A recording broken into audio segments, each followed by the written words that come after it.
Bienvenidos a Dejando Huellas, un podcast dedicado a compartir historias relatadas por maestros, profesionales, amigos, colegas y estudiantes de la vida como nosotros. La idea es crear valor y conciencia en este sendero continuo hacia la evolución personal. ¿Qué vamos a hablar? Hablaremos sobre la medicina holística, integral, sobre las conductas y los pensamientos y creencias, sobre los síntomas del cuerpo y sobre mucho, mucho más. Acompáñanos. Bienvenido a este nuevo episodio de Dejando Huellas y hoy tenemos un nuevo invitado, Daniel Gambarte, con nosotros. Daniel Gambarte nació en Salta, Argentina, y es actualmente el director del Instituto Argentino de Descodificación Biológica. Él es autor y creador original de los eventos Descodificaciones en Vivo, que son únicos en el mundo. Daniel es profesor e instructor internacional de los seminarios de formación en Descodificación Biológica de los Síntomas y o dolencias. Es divulgador de la ciencia y precursor de biogenealogía y la descodificación biológica en América. Daniel ha creado su propia línea, lo cual lo caracteriza en la aplicación de su método transpersonal, expuesto en sus presentaciones, conferencias y seminarios de formación científico y profesional, basado en sus propias experiencias de consultas, en abordajes sobre conflictos emocionales inconscientes, de estrés psíquico y o físico, provenientes de memorias del linaje, clan y de la propia vida misma del individuo. Daniel ha realizado más de 7.000 descodificaciones de conflictos biológicos en consultorio y una gran cantidad de todas sus presentaciones en conferencias masivas de las descodificaciones en vivo. Actualmente lleva a cabo los seminarios de formación oficial en distintos países de América y Europa, formando terapeutas profesionales en descodificación biológica. Y hoy lo tenemos aquí con nosotros. ¿Qué tal si nos acompañas? Bienvenido, Daniel Gambarte, a este nuevo episodio de Dejando Huellas. Un gusto enorme tenerte. Muchísimas gracias, con mucho placer. Y bueno, siempre tratando de cumplir con el servicio, ¿no? Más que nada. Así que contento de estar acá. Muchísimas gracias. Bueno, en principio me encantaría que nos cuentes un poco sobre vos, de tu vida, de dónde sos y cómo empezó este camino que has elegido como propósito. Bueno, esto comenzó en realidad hace unos años, allá por el año 1986, cuando llega a mis manos una revista que titulaba Las enfermedades no existen como un mal funcionamiento del cuerpo humano, sino que las generamos nosotros mismos. Cuando yo veo esta revista, en el año 86, yo tenía 18 años, veo que hay un artículo de un tal doctor Richard Hammer, este médico oncólogo de origen alemán, que planteaba el hecho de que todas las enfermedades tienen un sentido biológico y que parten de un conflicto biológico y que se relacionan con el hecho de vivir situaciones de sobreestrés y también a nivel emocional y a nivel físico también, ¿no? Bueno, yo vi este artículo, me sorprendió, a los 18 años tuve como una intuición muy fuerte en relación con lo que estaba leyendo. Bueno, después seguí investigando y allá por el año 1994 más o menos surge el Internet. Entonces empieza a salir por Internet la información de, por ejemplo, nueva medicina germánica. Entonces empecé a investigar, empecé a explorar, a buscar esa información. Y bueno, a partir de ese momento en adelante, ya me encontré, digamos, en forma sincrónica en la vida con profesores que estaban desarrollando esta ciencia-arte. Y bueno, a partir de ese momento me interesó muchísimo. Empecé a buscar más información, me encontré con la biología de todos los seres vivientes, empecé a investigar sobre un médico cancerólogo francés. Me interesó mucho el planteo que hacía en relación con la descodificación biológica de, digamos, de las enfermedades.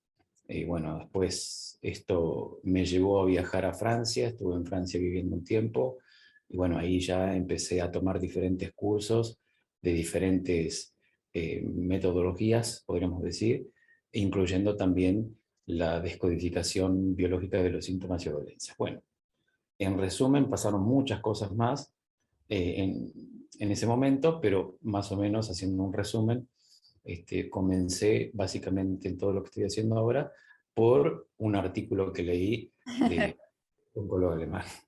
Es increíble cómo la vida te va llevando a tus manos o situaciones que te hacen tomar elecciones que van generando un camino, ¿no? Es como que se va formando. Y qué bien que te tomó de alguna forma o apareció en tu vida en un momento donde uno también elige una carrera. 17, 18 años uno empieza a elegir una carrera, ¿no?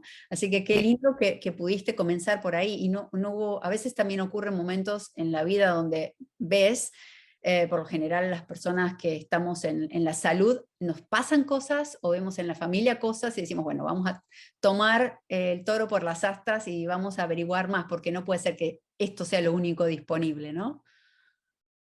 Totalmente, sí, sí, porque cuando a uno le pica, por decir así, hablando en criollo, el bichito, entonces comienza a surgir, digamos, una cierta espontaneidad en cuanto a tomar decisiones. La decisión que uno toma en ese momento es totalmente espontánea, va mucho más allá de poder reflexionar y más allá de poder complejizar, ¿no es cierto?, el hecho de tener que tomar una decisión, porque cuando algo yo digo te abre en vez de decir te cierra, ¿no? Cuando algo se abre a la conciencia, claro, cuando algo se abre a la conciencia, eh, en el momento preciso, porque como bien decías, hay un momento preciso, o un alba de la conciencia, podríamos decir, ¿no? Que se presenta este tipo de circunstancias en la vida en que uno intuye que eso que uno está incorporando como información puede dar resultados, no solamente en la gente, ¿no?, sino en uno mismo, es que básicamente al principio siempre es por uno, es tratar de llevar a cabo ese deseo, esa cosa que se siente en ese momento, que son cosas que van mucho más allá de la razón y de la voluntad inclusive, porque son cosas que aparecen en forma, digamos, sincrónica y espontánea, ¿no?, como había dicho recién, y uno no tiene dudas en ese momento y sigue, ¿no es cierto? Sigue ese camino, ese sendero, y bueno, y eso es totalmente espontáneo, digo yo, porque sucede así, de esa forma, y creo que es la forma, digamos, más, digamos, la forma más conveniente para cuando surgen este tipo de, digamos, de acontecimientos en donde la vida o el subconsciente, si lo queremos mencionar así, nos está dando un mensaje. Entonces, es subirse a ese tren, no dudar, y bueno, y a veces uno se da cuenta después de mucho tiempo que uno ha tomado una decisión. Y en el momento que lo haces, no sos consciente que estás tomando una decisión, porque la propia energía te lleva, digamos, a esa situación, ¿cierto? Claro. Y te iba a preguntar, antes de pequeño, porque uno también empieza a ver las cualidades, los atributos, la energía que te pulsa. ¿Siempre te gustó la medicina o la investigación o fuiste curioso o fuiste más lógico y tuviste que atravesar esa barrera de la mente de esto es verdadero, no verdadero? Viste que uno tiene esas tendencias o es muy creativo y se sumerge o tiene que traspasar y probarse a uno mismo. Bueno, viste que cuando uno es niño, la lógica que existe en los niños es totalmente natural, y a veces se vuelve complejo esa lógica por las programaciones, Ujú. por, digamos, las cosas que uno va tomando o incorporando de la familia, del clan y de la sociedad también. Entonces uno está como intoxicado, ¿no? Cuando uno es un niño, está constantemente intoxicado por las creencias de, del clan familiar. Entonces uno digamos, tiene la tendencia de hacer las cosas que hace la familia. En el caso mío no, a mí me decían Daniel el Terrible, Daniel, eh, decían que yo era oveja negra y yo les discutía que no, que yo no era oveja negra, yo era la oveja blanca, decía yo. Y ustedes son... Yo siempre digo, ¿tú fuiste la oveja negra de la familia? Me preguntan. No, yo fui la oveja blanca, no la oveja negra. ¿Por qué es la oveja negra? Entonces, bueno, y sí, yo siempre fui muy conflictivo en ese sentido, en hechos de confrontaciones con mi familia, ¿no? Después, a medida que pasa el tiempo, uno va adquiriendo una cierta personalidad en base a las experiencias que uno va teniendo, no solamente en la niñez, sino también en la adolescencia. Pero siempre fui de buscar, de explorar. De niño siempre fui, digamos, inquieto en ese sentido. Ya de chiquito yo era una persona, o un niño, digamos, demasiado inquieto. Yo cuando tenía 3 años de edad, me acuerdo que mis padres me llevaron a la playa a ver el mar por primera vez y hacía un frío, un tornillo, como decimos aquí, de locos, y sin conocer el mar y sin haber experimentado jamás el hecho de estar frente al mar, me escapé, digamos, de la mano de mi madre y me fui directamente a zambullirme en el mar. Con pullover estaba, me acuerdo, y bueno, esas cosas. Entonces, claro, obviamente eso sale fuera de la lógica, ¿no? Pero podría haber corrido un cierto peligro porque primero que hacía frío, me metí al mar y no me importó absolutamente nada, ¿no? Entonces, es como tirarse al vacío. Y Iba a digamos que, decir, sí, el impulso, la pulsión era más fuerte. sí, porque las pulsiones de niño, por ejemplo, en mi caso, siempre fueron así, de esa manera, ¿no? Hice deportes, jugué mucho tiempo al básquet, también me gustaba el fútbol, pero estuve mucho tiempo jugando al básquet cuando era niño, cuando era adolescente, y me gustaba mucho explorar también, hacer viajes, campamentos, y en la adolescencia, a los 18 años, también se me da por hacer un viaje. Yo en esa época, a los 18 años, transité también por los medios de comunicación. Estuve trabajando en radio también. Y me acuerdo que estaba trabajando en una radio de Córdoba, aquí en Córdoba Capital, allá en Córdoba Capital, porque estoy en Villa Carlos Paz, y viví por primera vez una experiencia que sale fuera de lo normal, podríamos decir, en el Cerro Uritorco, que eso fue a los 18 años, con una experiencia que viví junto a una radio. Fuimos 15 expedicionarios a tratar de ver si veíamos naves, movimientos de naves, de ovnis, vamos a decir así. Bueno, y a partir de ahí, a partir de esa edad de los 18, cuando yo viví esa experiencia, ahí empezó a virar, a cambiar un poco mi vida, ¿no? Porque empecé a transitar por todo el mundo holístico. También estuve mucho tiempo investigando y explorando todo lo que tiene que ver con las energías, las transcanalizaciones, este, los trabajos energéticos de los grupos que hacen trabajos energéticos en todas partes de la Tierra. Bueno, he pasado, digamos, por esa etapa que obviamente me fue de muchísima utilidad para lo que hoy también estoy haciendo, ¿no? Claro. Y me vas a dejar con las ganas de saber qué fue la experiencia del Unitorco. ¿Cómo llegaste a esa conclusión de que te iba a dejar con las ganas? Sí. Contamos que sea un poquitito cuál fue esa experiencia que te abrió todo este mundo holístico, porque fue una gran apertura, me decís que fue un antes y un después como una confirmación, podríamos decir, o una iluminación. Podríamos decir, porque yo cuando era niño, a mí me gustaba mucho leer, y como muchas personas me imagino, que en esa época se leían libros que eran ya tradicionales, ¿no? Libros del Triángulo de las Bermudas, Ujú. por ejemplo, El Misterio de la Atlántida, todas las ediciones de Fabio Serpa, Cuarta Dimensión. Bueno, obviamente que para la edad que tengo, los que me escuchan sabrán interpretar y saben de qué estoy hablando, ¿no? Eh, entonces, leía mucho, me gustaba, atraía esa realidad y pienso que por atraer esa realidad finalmente llegó en ese momento en mi vida la posibilidad de poder hacer una expedición a Capilla del Monte, al Cerro del Torco, y ahí estuve unos 3 días con un grupo de 15 personas por primera vez. Eso fue el 9 de enero del año 1986, y ahí viví por primera vez una experiencia ovni, digamos, ¿no? Eso trascendió las fronteras, esa experiencia, porque casualmente fue una radio que hizo esa expedición, que hasta ahora nadie había hecho una cosa así.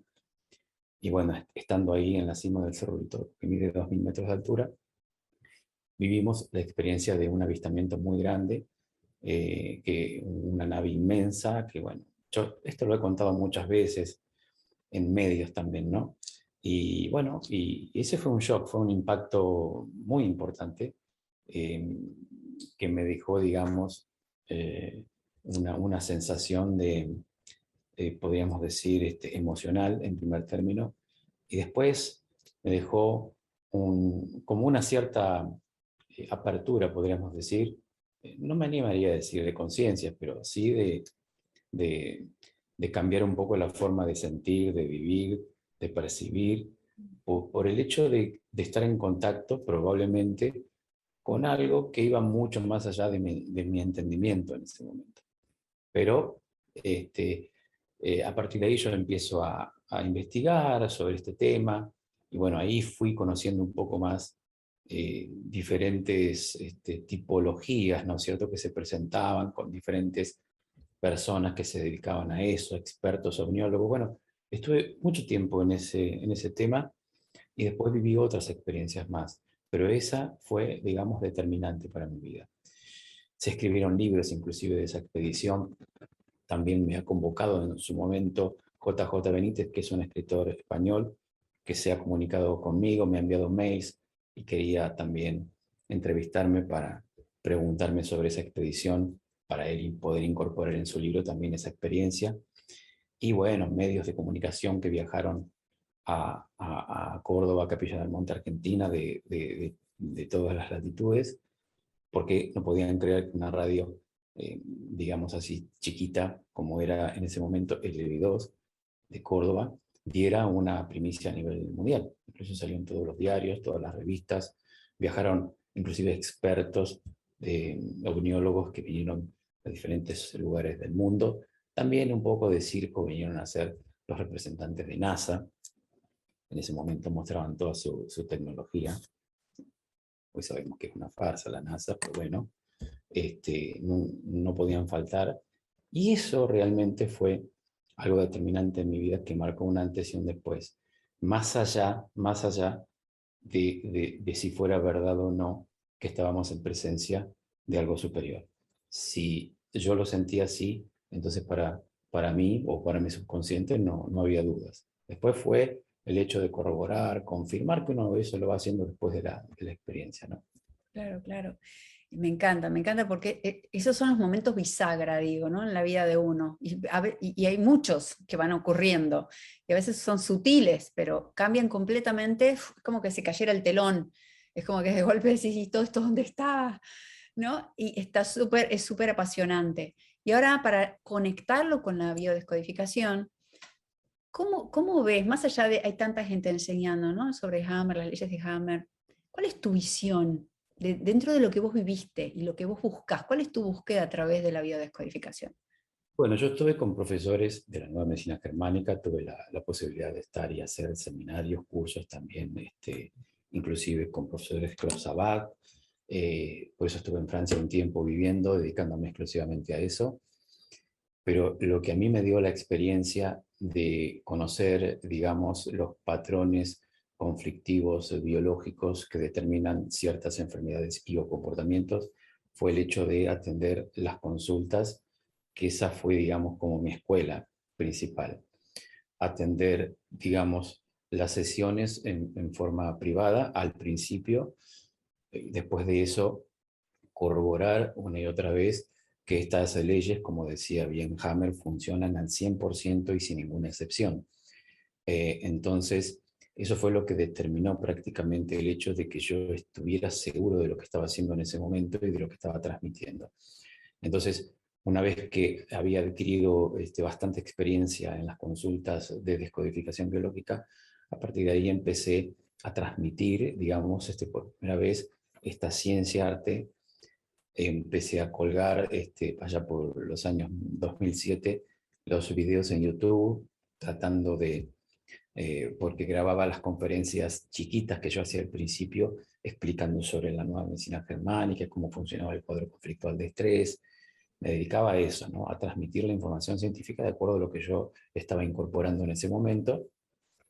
Y después de un tiempo de haber experimentado el hecho de las consultas, ahí sí empecé, digamos, a hacer conferencias, y después de las conferencias empecé a hacer las demostraciones de las descodificaciones.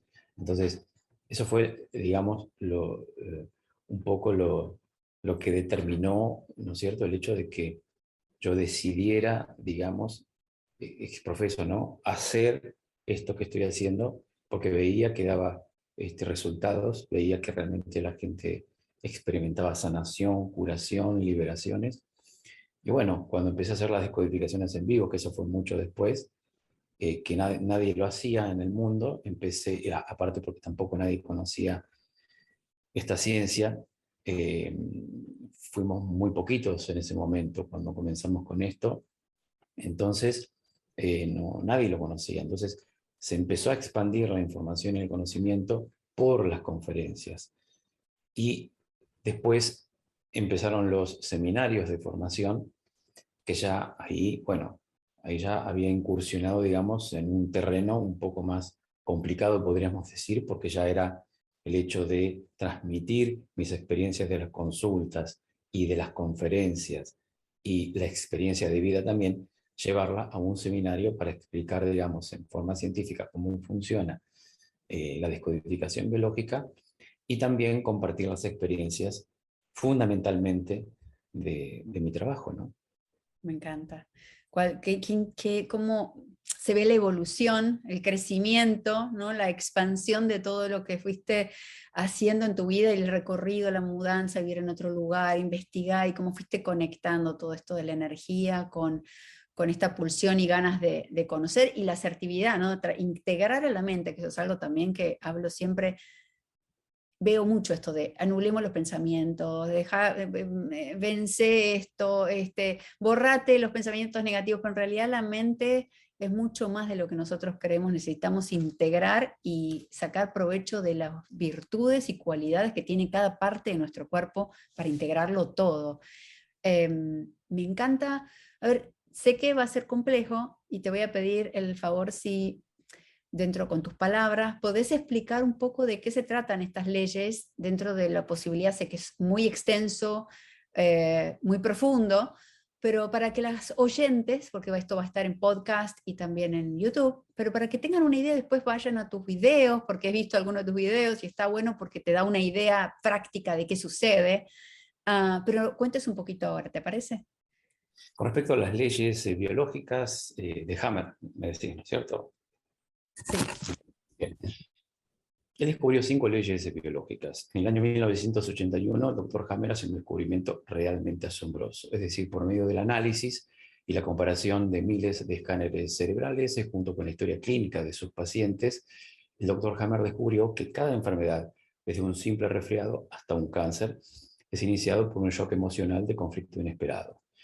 Hammer encontró que tal tipo de conflicto tan imprevisible como por ejemplo podría ser un enfado, imprevisto, una preocupación imprevista, una pérdida de territorio imprevista, una situación de insulto, por ejemplo, inesperado, una chanchada, una traición inesperada o un diagnóstico médico fatal inesperado. No solamente ese tipo de situaciones de estrés emocionales ocurren a nivel de lo psicológico, sino que también ocurre a nivel biológico, es decir, en nuestro cerebro y en el órgano correspondiente de forma simultánea. ¿Por qué? Porque en el momento que nosotros vivimos un conflicto, en este caso emocional, y lo aclaro porque nosotros no podemos enfermar por un estrés psíquico y o físico. De las dos formas vamos a tener las mismas respuestas biológicas. Siempre es bueno aclarar porque mucha gente piensa que solamente nos enfermamos por estreses emocionales. También nos enfermamos por un estrés físico. De hecho, si yo salgo a correr 5 kilómetros y de pronto no estoy acostumbrado, porque hace años que no salgo a hacer ejercicio, es evidente que voy a exponer a mi cuerpo a algo inhabitual. Y de hecho, voy a provocar un sobreestrés biológico. Si ocurre eso, obviamente después que venga de correr y el cuerpo se afloje, voy a tener reparaciones que pueden ser muy violentas, como por ejemplo, puede ser un estado febril importante, una inflamación importante, dolores musculares al punto de producir una parálisis muscular, fiebre, dolor de cabeza. Estoy enfermo. Todo porque salí a correr 5 kilómetros. Lo hice de una manera totalmente incoherente, solo porque quería bajar la panza probablemente, pero no estaba acostumbrado, no estaba adaptado a ese tipo de actividad. Entonces, muchas veces el ser humano no tiene en cuenta que todo es una adaptación constante. Si en cuanto no solamente a lo físico, sino también a lo emocional.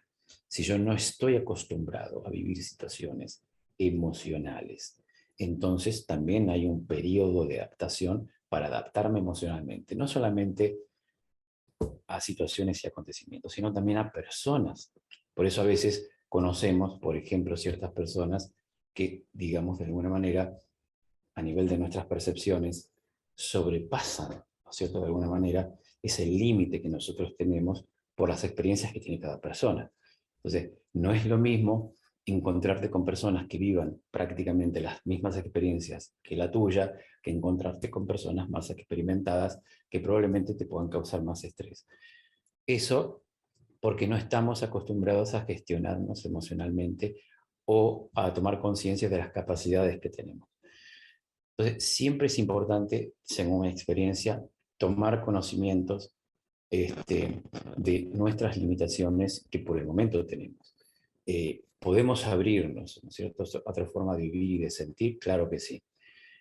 ¿Y por qué te digo esto? Porque cuando nosotros, por ejemplo, transitamos situaciones en las que queremos evolucionar, o como bien dijiste recién, queremos cambiar los pensamientos, claro que no es fácil cambiar los pensamientos porque uno solamente lo dice, hay que cambiar los pensamientos, hay que mandar luz, hay que hacer meditación, concentrarse, sí. Sí, hay muchas personas que lo hacen, pero no pueden conectarse, porque quizás les falte quizás un segmento más, quizás, o les falte un poco más de información para poder llegar a esa comprensión de por qué y para qué tienen que cambiar los pensamientos. Si no hay una finalidad en esa persona, le va a ser difícil comprender por qué lo tiene que hacer. Esa persona lo hace porque de alguna manera quiere sobrevivir. Y no entiende por qué ni para qué, solamente lo hace porque escuchó que hay que mandar luz, porque escuchó que hay que relajarse. Eso está muy bueno, claro que sí. Pero también es cierto que hay momentos en la vida en que una persona llega a esos estados mmm, por situaciones traumáticas o llega a esos estados conscientes, digamos, por situaciones de conflictos, personas que se han impactado emocionalmente y gracias a esas situaciones coyunturales de su vida ha logrado capitalizar esos traumas para transformarlos después en algo maravilloso, ¿no es cierto? Eh, el gran enojo que uno puede tener en la vida con mi madre, con mi padre, puede transformarse en arte. Entonces, no todo hay que descodificar, por supuesto, ¿no? Hay personas que quieren descodificar enojos y a veces no es tan conveniente porque ese enojo es funcional de vivencia de esa persona.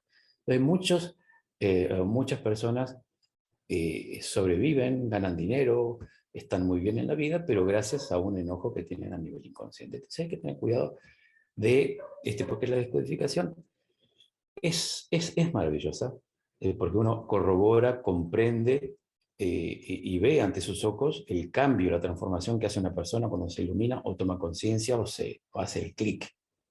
Entonces, y lo hace a través de un dato preciso. Fíjate que en la descodificación no hace falta convencer absolutamente a nadie. Simplemente leyendo un libro uno puede descodificarse, no puede justo leer la palabra que está necesitando en ese momento y eso hace un clic. Y a partir de ahí una persona puede transformarse con el solo hecho de leer una frase. Eh, hay personas que viven momentos conflictivos en la vida y si buscan la respuesta probablemente en la naturaleza. Quizás otras personas no la buscan en la naturaleza, quizás otras personas las buscan en las relaciones sociales, otros quizás los buscan en el mundo animal, otros quizás los buscan en el mar, en las montañas. Es decir, cada persona ya tiene un programa determinado que atrae también ciertas realidades. Esto de las leyes de Hammer. Descubrió 5 leyes maravillosas. La primera ley, la ley férrea del cáncer, que significa que todo cáncer se inicia con un DHS. DHS, digamos, es la denominación, digamos, eh, que Hammer había bautizado el shock emocional por la experiencia que había tenido con su hijo, que murió gracias a una bala perdida. Entonces, DHS es Dirk Schirrhammer. Entonces, el DHS es el shock emocional, ¿no es cierto?, que provoca una ruptura de campo y un desequilibrio en el cuerpo. Y la primera ley que él descubre, la ley de hierro o la ley férrea del cáncer, es que todo cáncer se inicia con un shock emocional brutal, seguido de un sobreestrés permanente agudo, vivido en soledad, en aislamiento, no es verbalizado en su momento, no es descargado, y para la persona fundamentalmente no tiene una solución aparente. La segunda ley es la ley de las dos fases de la enfermedad, que significa que en primera fase hay una fase en que la persona acaba de choquearse emocionalmente, acaba de vivir un conflicto, esa persona está en vías de resolver el conflicto, pero todavía no lo puede resolver, está en ciertos niveles de estrés, más adrenalina y cortisol en el cuerpo que lo normal, el cuerpo está experimentando un desequilibrio importante, la persona está con el pedal del acelerador, no sabe qué le pasa, está interpretando un acontecimiento y lo está viviendo muy intensamente. Hay que tener en cuenta que para esa persona el acontecimiento o el hecho, para nuestro cerebro, que es el que dispara todas las enfermedades, es pura apariencia. Solamente tiene que ver lo que interpreta la persona de eso que está viviendo, es la vivencia emocional del conflicto. Entonces, no es el hecho, no es el acontecimiento, es cómo lo vive la persona de acuerdo a su programa, de acuerdo a sus traumas individuales, sociales también, y familiares, por supuesto, porque sabemos que los conflictos viajan de generación en generación. Y fundamentalmente, cuando la persona pasa a segunda fase, que es cuando se relaja, cuando el cuerpo se afloja, cuando pasó la tormenta, cuando se acaba de resolver de alguna manera ese conflicto, aunque no se haya resuelto en forma satisfactoria y duradera, pero la tormenta terminó. Entonces, si el estrés bajó y culminó, pues entonces el cuerpo ahora va a reparar el estrés anterior.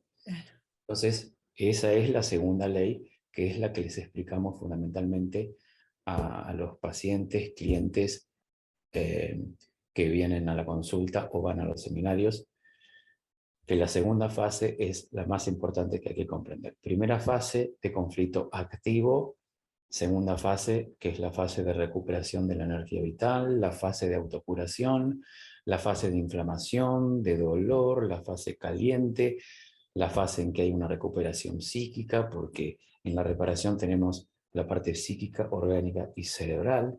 Cerebral porque está la ampolla en el cerebro, ya está esa ampolla con agua, que está reparando ese impacto, ese shock, esa quemazón que se produjo en el shock emocional.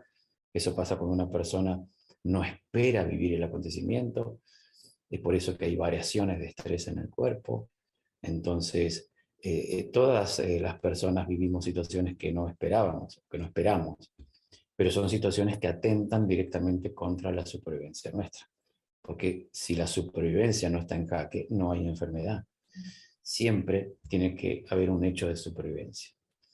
Si no, no existe la enfermedad. Entonces, la tercera ley es la ley del sistema ontogenético de las enfermedades oncoequivalentes, que aquí Hammer le da una importancia muy importante a nuestras capas embrionarias, que son las 4 etapas evolutivas que ya tenemos registrados en nuestras células, por lo que hemos pasado hace muchísimo tiempo atrás, millones de años. La célula tuvo que sobrevivir para superar obstáculos. Las células saben qué es lo que tienen que hacer ante un sobreestrés, por eso reaccionan de tal o cual manera, por eso se generan tumores o ulceraciones dentro de los tejidos que después se reparan. Entonces, estas 4 etapas evolutivas, que son las capas, digamos, endodérmicas, mesodérmicas y ectodérmicas, son, digamos, las que están registradas en nuestra biología. Es importante tomar conciencia de estas capas que tenemos porque las enfermedades se relacionan con las diferentes etapas evolutivas que ha transitado nuestras células. Por eso hay personas que de pronto tienen enfermedades endodérmicas, que son enfermedades más arcaicas, como cáncer de colon, cáncer de estómago, cáncer de riñón, como para dar un ejemplo. Pero tenemos enfermedades que son, digamos, más actuales, son más nuevas, que son las del mesodermo, ¿no? Que son las desvalorizaciones que afectan el aparato locomotor, por ejemplo, o la parte muscular.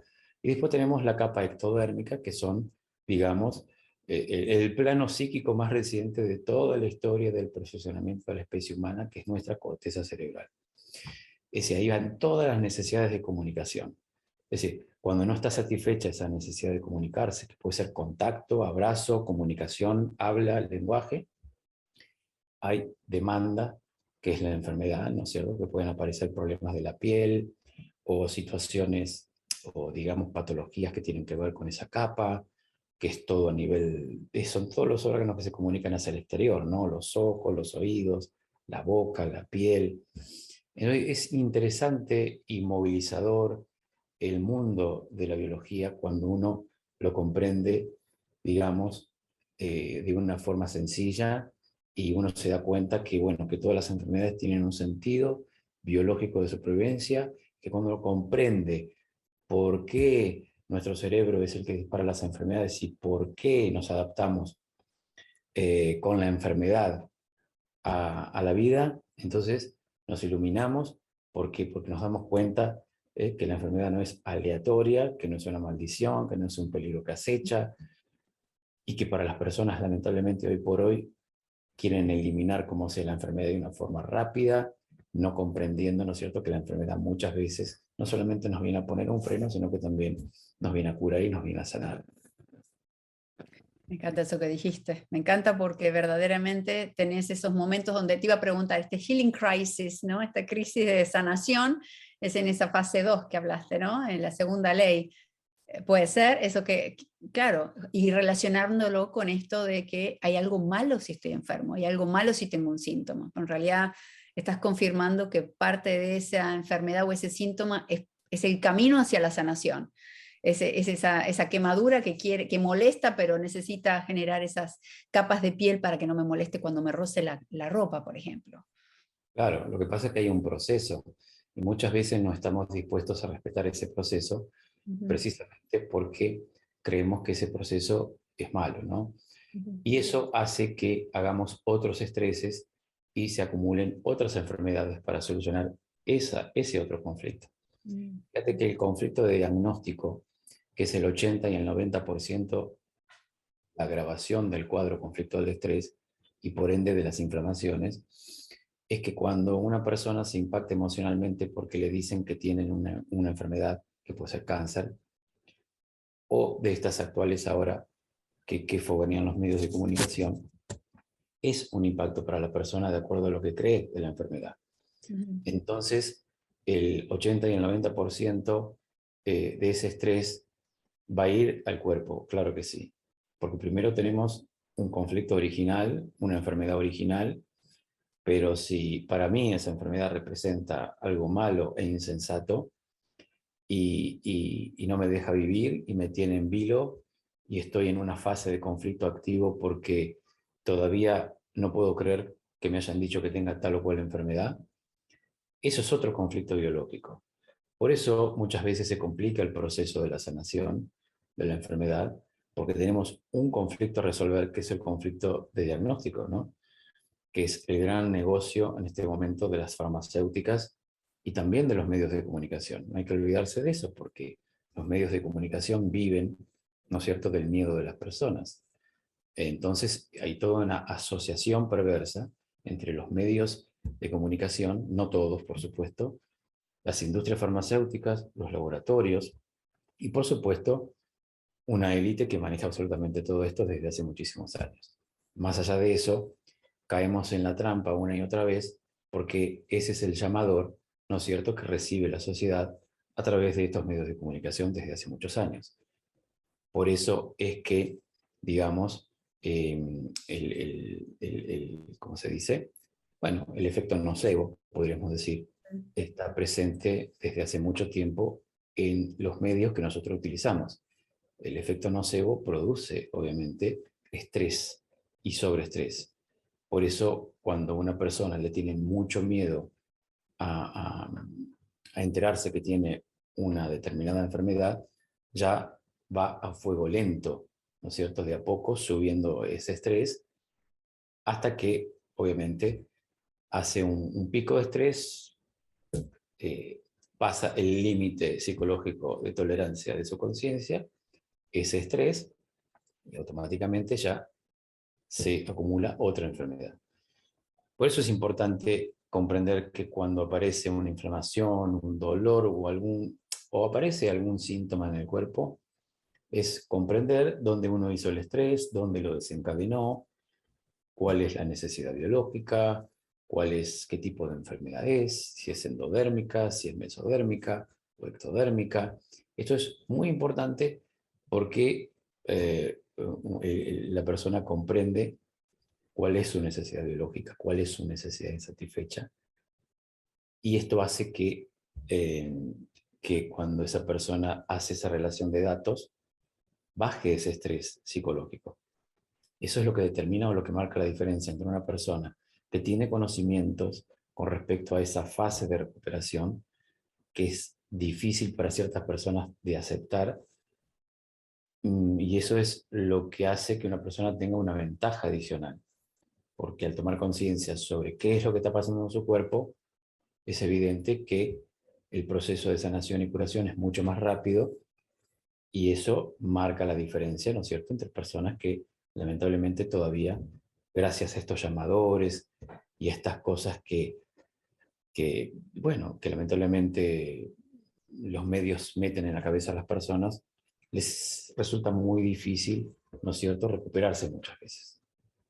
Claro, es que vos mismo hablaste, tenemos este cerebro reptiliano activo constantemente y tenemos estas creencias de lo aprendido culturalmente, no importa dónde estés, hay ciudades más agresivas que otras, conflictos, depende de dónde viva cada uno y eso impacta.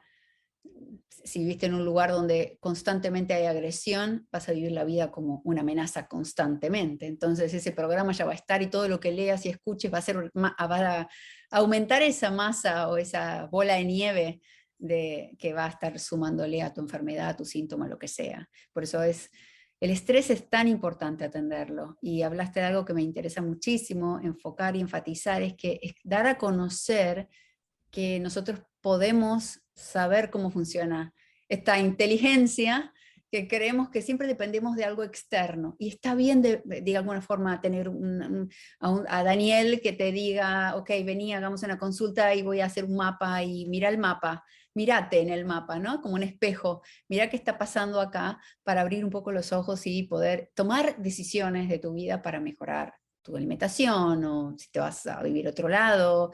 ¿Qué puede también, en tu opinión, hay que desactivar? Para desactivar hay que también removerse del lugar.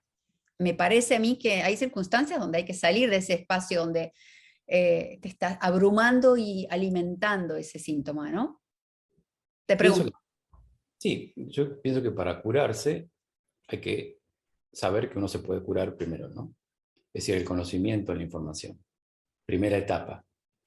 Segunda etapa, es decir, lo vamos a plantear así el mapa, que es, en primer término, una persona dice, yo quiero curarme, yo quiero sanar. No, tenemos muchas personas que dicen, yo quiero sanarme, yo quiero curar, yo quiero sanar mi árbol, yo quiero sanar a mi familia, yo quiero sanar a todo el mundo. Bueno, primero comprender que eso en el 99,9% de los casos no es verdad. Uno lo dice porque en el momento uno está emocionalmente afectado por lo que está viviendo, ¿no? Entonces uno tiene esa tendencia de decir, quiero sanar a mi árbol, quiero sanar a mi familia, quiero que mis hijos no sufran. Para nuestro subconsciente eso no es una finalidad concreta. Cuando yo digo finalidad concreta y digo subconsciente, me refiero a que nuestro cerebro, que es el traductor biológico de nuestro subconsciente, cuando decimos subconsciente, claro que no podemos abarcar conceptualmente la dimensión que tiene la palabra subconsciente y lo que significa, ¿no? Porque al subconsciente le podemos llamar Dios también, ¿verdad? Entonces, primero y en principal es que nuestro cerebro trabaja sobre la base de lo concreto y es un procesador de datos. El gran poder de nuestro cerebro es que radica en el hecho de que es un sistema holográmico u holográfico, que maneja todos los hologramas del universo, podríamos decir. Y todo es para mantenernos con vida al instante siguiente. Muchas personas por ahí no entienden por qué hacemos la relación de nuestro cerebro y los hologramas con la supervivencia. Nosotros no podemos escapar a la biología, no podemos escapar a la supervivencia, porque vivimos en un mundo en que tenemos que sobrevivir. De hecho, esta entrevista se relaciona con un hecho de supervivencia. ¿Por qué? Porque gracias a esta entrevista es cierto que va a haber intercambios constantes entre los videos que se viralizan, los que se comparte y aparte los beneficios que puede traer tanto de una parte como de la otra. Fíjate que no podemos escapar a esa situación. Todos estamos tratando de sobrevivir, haciendo lo que nos gusta, transmitiendo aquellas cosas que tenemos para transmitir, darle un sentido. Somos seres que tratamos de esforzarnos de ser mejor cada día. De hecho, es lo que estamos intentando hacer, tratar de mejorar como seres humanos, sentir que estamos mejorando y encontrar sobre todas las cosas una finalidad concreta para nuestras vidas. Por lo menos para las personas que sienten que han encontrado su diamante o que sienten que han encontrado el camino para sus vidas, que les va a otorgar no solamente el beneficio de la supervivencia, sino también el beneficio de lo que tiene que ver con la evolución. Entonces, cuando todo se va concatenando, entonces todo adquiere un sentido para la persona. ¿Por qué? Porque se alinean, digamos, estas cuatro estados, digamos, importantes energéticos de la persona. El estado emocional, el estado mental, el estado sexual, creativo, ¿no es cierto? Y el estado corporal. Cuando esos estados están alineados, es evidente que nada puede fallar. ¿Por qué? Porque gracias a que están alineados, es que hay una finalidad concreta en la vida para esa persona. Cuando digo concreta, me refiero a algo concreto. Para nuestro subconsciente, siempre tiene que ser algo concreto. El pedido que un ser humano le hace a su Dios interno, subconsciente, supraconsciente o metaconsciente, como le quieras llamar, siempre tiene que ser concreto, porque si tenemos una mente abstracta y demasiado compleja, es difícil muchas veces poder conseguir cosas en la vida. Hasta inclusive conseguir cosas que quisiéramos hacer en la vida, que viste que hay muchas personas que dicen, yo quiero hacer cosas en la vida, pero no sé qué. Y está la famosa palabra que dice, ¿cómo hago? Sí, pero ¿cómo hago? Pero ¿cómo hago? Pero ¿cómo hago? Siempre está esa palabra, ¿no? La palabra del niño. Pero ¿cómo hago? Eh, Pero tenés que... qué es esa pulsión primero, ¿no? Porque ahí yo veo el conflicto comienza por no conectar con el corazón o esa fuerza que decís vos creadora que te moviliza. Si no tenés esa pulsión, no Claro. tenés el cómo. Pero cuando una persona le dice a la otra, tenés que conectarte con tu corazón, la persona te dice, sí, sí, yo me conecto con mi corazón. Pero no es fácil conectarse con el corazón. ¿Por qué? Porque primero la persona tiene que tomar conciencia que es conectarse con el corazón. Hay que conectarse con el corazón, hay que pedir luz, hay que mandar luz al mundo, como si el mundo necesitara luz. Quizás el mundo tiene luz y quizás lo que nos hace falta luz sea a nosotros. Claro, es que ahí es donde empieza el tema, ¿no? Que me encantó lo que dijiste al comienzo de esta sección y que quiero recalcarle a todos porque es algo que me gusta mucho, que es, comienzo por mí, no puedo esperar esto de decir quiero sanar al mundo, quiero sanar a los demás, a mi familia, a mi árbol, como dijiste, es, si yo no empiezo por mí y no soy honesta y coherente, no hay nada que genere coherencia. Y de ahí todo, la salud, todo el ámbito, porque como dijiste, somos holográficos. Una parte afecta al todo, toda la parte. Entonces, lo que yo refleje me va a estar atrayendo mi incoherencia. Voy a decir algo muy duro. Ya los estoy programando a todos, porque dije voy a decir algo duro, ¿no? Para nuestro subconsciente no existe el otro. Por eso es importante satisfacer nuestras necesidades, nuestros deseos. A partir de ahí, lo que hacemos es transmitir nuestras experiencias a los demás. Pero primero hay que satisfacerse uno, para que nuestros hijos, nuestros amigos, la sociedad nos imiten. Y ese es el legado que nosotros, como seres humanos, les dejamos a nuestros clanes, a la gente que nos rodea. Es que nos imiten. Y esa es la forma. Porque cuando nosotros queremos hacer algo por los demás, generalmente siempre estamos bajo apercibimiento de una programación. Sí. Quiero hacer algo por los demás, por el otro, como decíamos recién, o como bien lo mencionaste, ¿no? quiero sanar esto, quiero sanar a esta persona, el árbol, lo que sea. Es que es al revés. Entonces, hay que conectarse con el corazón. Bueno, sí, pero ¿cómo? ¿De qué manera? ¿Cómo lo hago? Claro, es que hay cosas en la vida que surgen en forma espontánea, porque hay un hecho de sincronicidad para cada persona en la vida. Hay personas que de pronto, como se dicen o dicen algunos, tienen suerte. Claro que para nuestro subconsciente, y fíjate que siempre voy a decir subconsciente, ¿no? Porque es el que maneja prácticamente el 99,9% de todas las cosas que nosotros creemos que manejamos, pero que no manejamos, sino que lo hace nuestro subconsciente. Y apenas nosotros tenemos un poco de decisión o libre arbitrio, como se dice. Pero eh, el pedir algo concreto tiene que ver con nuestros sentidos. De hecho, olor, textura, color, cuando pedimos algo, tiene que ser algo, digamos, concreto en términos del pedido, ¿no? Porque si es abstracto, vamos siempre a estar en la misma situación. ¿Qué quiere un hombre para mi vida? Un compañero, con eso me conformo. Que quiero hacer un viajecito a tal lugar, pero no sé si voy a poder, por cómo están las cosas. Ya ahí le metí dos palabras que son candaditos. Entonces, fíjate que las cosas que queremos hacer o deseamos, siempre le vamos poniendo candados en el lenguaje.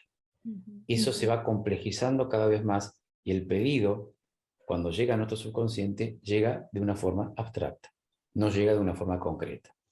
Que una persona pide algo porque lo siente, como el caso de un niño que de pronto vio algo que le hace cosquillas y como no tiene mucha influencia o no está muy intoxicado, probablemente tenga la gran suerte de tener una familia que le apoya en sus deseos, en sus pedidos. Entonces el niño lo que siente es transmitido de una forma concreta porque no hay candados, no hay cosas que le perturban, no hay frases que dicen, pero no sé si vas a poder, pero fíjate que no es el momento. Eh, y fíjate, ¿no? Lo que ocurre cuando una persona quiere algo, desea algo. Generalmente, ¿no? Esto en base a las experiencias que uno va teniendo con las personas que quieren buscar una finalidad en la vida. Este, yo quisiera ir a tal lugar de viaje porque, qué sé yo, quisiera comerme un emparedado en París frente a la Torre Eiffel. Porque eso es lo que siente la persona, porque es su sueño, porque es su obsesión, porque lo viene sintiendo hace mucho tiempo. Pero sin embargo, le pone candados en el lenguaje y dice, pero, ya cuando la palabra pero ya es digamos, un candado, a lo mejor ya es otro candado, por ahí es otro candado, pero a lo mejor por ahí en esas ya es otro candado, y si el tiempo acompaña ya es otro candado, y después el otro candado que es tremendo y es de una programación perversa a nivel social y colectivo que es, ¿y si Dios quiere? ¿Cómo no va a querer? Claro. O sea, entonces todas aquellas cosas que se sienten son reales, porque se sienten en el momento, pero las dejamos pasar. Estoy tratando de hablar de una manera muy sencilla, ¿no? Para que se pueda comprender, pero Totalmente, es una sumisión completa y ahí es donde está la desvalorización y ahí es donde empezamos a conectar con el comienzo de la charla, que es si no empiezo a conocer mis habilidades, mis cualidades, mis deseos, quién soy, no puedo manifestar, porque va a estar manifestando todo ese miedo, el no puedo, y te va a venir el no puedo, no te va a venir eso, va a rebotar esa información. No, me encanta eso que estás validando. Y sí, el inconsciente está como decía, está llenando todos esos espacios para crear ese mapa, pero tendremos que empezar a abrir un poco el telón, a ver, a desempolvar, digo, una casa esa de vacaciones, fin de semana, que está llena de telarañas y hay que empezar a abrir todas las ventanas, las puertas, para ver qué hay ahí adentro, pero hay que limpiar, ¿no? Porque uno quiere lo automático, lo rápido, lo instantáneo, sin el esfuerzo, pero más que esfuerzo esa es la experiencia misma, más que esfuerzo, no me gusta la palabra esfuerzo, digamos la experiencia de limpiar te lleva al conocimiento. sí, claro, uno busca siempre el camino más fácil, cuanto, por ejemplo, a los tratamientos, ¿no? Estaba pensando en eso mientras vos me decías eso. Hay personas que de pronto hacen un tratamiento médico durante toda la vida y de pronto le ofrecen una forma de curarse o de sanarse, pero para eso tiene que poner un pequeño esfuerzo, ¿no?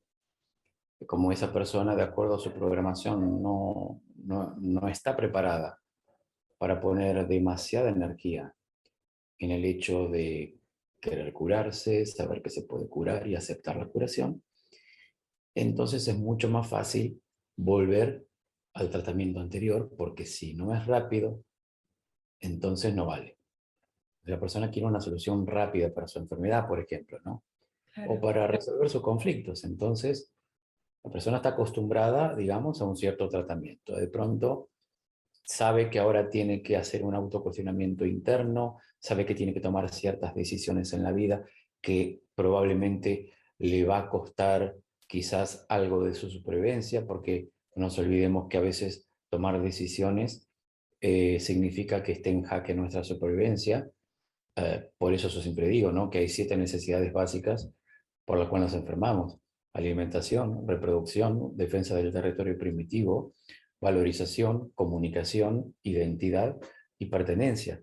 Esos son todos nuestros conflictos biológicos, que obviamente afectan a humanos y animales por igual. Entonces, cualquier experiencia que nosotros vivamos en términos emocionales, por ejemplo, siempre se va a encasillar en esas realidades biológicas. No podemos escapar a la biología. Todos tenemos necesidades insatisfechas. Y si están insatisfechas, va a haber una demanda psicobiológica que es la enfermedad, que nos viene a decir qué es lo que hay que satisfacer. Fíjate qué coherente que es la enfermedad, porque aparece como un mensaje para que nosotros podamos descifrar ese mensaje, sentir ese mensaje en el cuerpo, ¿no es cierto? Porque obviamente un dolor tiene un sentido, ¿no? Y todas las inflamaciones en nuestro cuerpo, las incomodidades y todo, absolutamente todo tiene un sentido y es una guía para el ser humano. Frecuentemente no hacemos caso a lo que dice nuestro cuerpo porque de una forma rápida queremos deshacernos de esa enfermedad, primero porque creemos que es insensata, que es mala y un peligro que acecha. Claro. Entonces queremos eliminarla definitivamente y rápido. Si nos ofrecen otro tratamiento que tiene que ver con un cuestionamiento interno, con un tomar decisiones para salir de ese estrés, con un, qué sé yo, es la invitación a salir de una cierta intoxicación de la cual nos conviene seguir estando. Y, claro, la persona vuelve a su tratamiento porque es lo malo conocido, por ejemplo, y lo otro quizás le cueste mucho precisamente porque es tan funcional su conflicto, su enfermedad y su tratamiento que la persona no sale de ahí. Entonces, esto es lo que muchas veces es difícil de ver. Porque esa persona que tendría que tomar una decisión en la vida para hacer un cambio radical, no solamente de su supervivencia, de su forma de vivir y de sentir, sino de sus percepciones, tiene que tomar una decisión. Le cuesta hacerlo porque está bajo programación.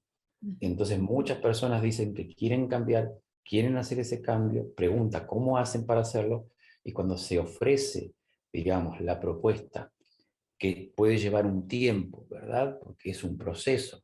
Nadie quiere respetar los procesos.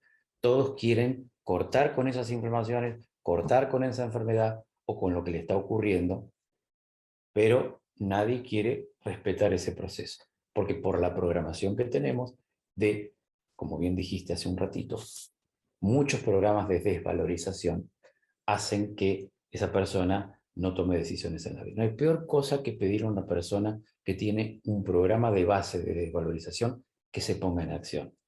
Justo le vamos a pedir a una persona que se ponga en acción, que tome decisiones, que se tire al vacío, que haga cosas cuando tiene un programa de desvalorización. La Ujú. desvalorización siempre tiene que ver con el desplazamiento, con las acciones, con los movimientos, por eso es desvalorización. De ahí viene la palabra, ¿no? Nos autodevaluamos porque consideramos que nuestras acciones no tienen un valor. Entonces, ¿para qué vamos a ejecutar una acción si no va a ser reconocida? Ese es el problema de la desvalorización.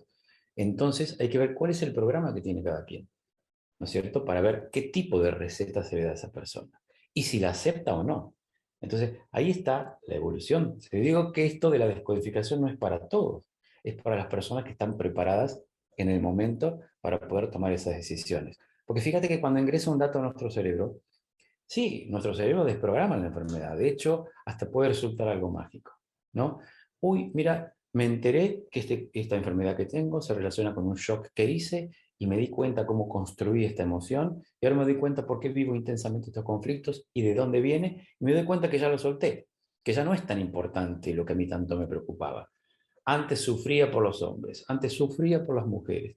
Y ahora me doy cuenta que cuando tengo una separación con alguna mujer o algún hombre, por dar este ejemplo, me doy cuenta que no sufro tanto. Me doy cuenta que tengo valor o que tengo una finalidad concreta en mi vida. No es tan importante, es un detalle. Entonces, claro, obviamente que me he desprogramado, he trascendido, por decir así, ciertas emociones limitantes que tenía en mi vida y me doy cuenta que ahora no es tan importante, por lo tanto no vivo tan intensamente esos conflictos. Entonces, yo digo que bueno, que es importante darse cuenta y para eso también, ¿no? Hay que tomar decisiones en la vida, saltar al vacío muchas veces con los ojos vendados, porque yo pienso que ahí está la clave. A veces uno quiere saber qué va a pasar. Sí. Sí, yo tomo esta decisión, pero Control. claro, claro, quiere controlar. ¿Qué va a pasar si yo hago esto? Si la persona es muy manipuladora, no lo digo peyorativamente, claro que no, pero somos, incluyo, muy manipuladores porque queremos saber qué es lo que va a pasar si tomo tal o cual decisión. Y la magia en esto del subconsciente está precisamente en no saber qué es lo que va a pasar. Eso es saltar al vacío, ¿verdad? Entonces, cuando uno no sabe qué va a pasar, toma una decisión con los ojos vendados, a pesar del estrés que hace la persona porque tiene que tomar una decisión no sabiendo lo que va a pasar, los resultados son maravillosos, pero no sabiendo lo que va a pasar. Y si es algo difícil en cuanto a tomar la decisión, siempre es mejor. Mientras más difícil sea la decisión que tenemos que tomar, siempre va a ser mejor en términos de nuestra evolución. Porque precisamente ahí está, como decimos siempre, la madre del borrego, ¿no? Sí, totalmente. Es estar en el ahora. Bueno, me encanta, me encanta. Te puedo tener un montón de tiempo ya, se nos fue la hora.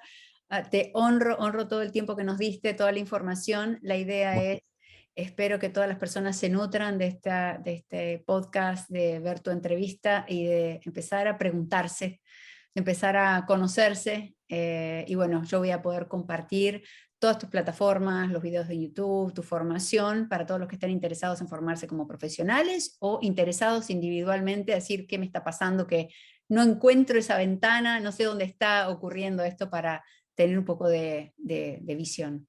Bueno, me encanta. Yo voy a compartir ahora todas las redes, toda la información. Te agradezco muchísimo por todo y bueno, ya te voy a dejar saber cuando subimos este episodio. Gracias por todo, Daniel. Con mucho placer y bueno, nos volvemos a encontrar nuevamente. Gracias, muchas gracias.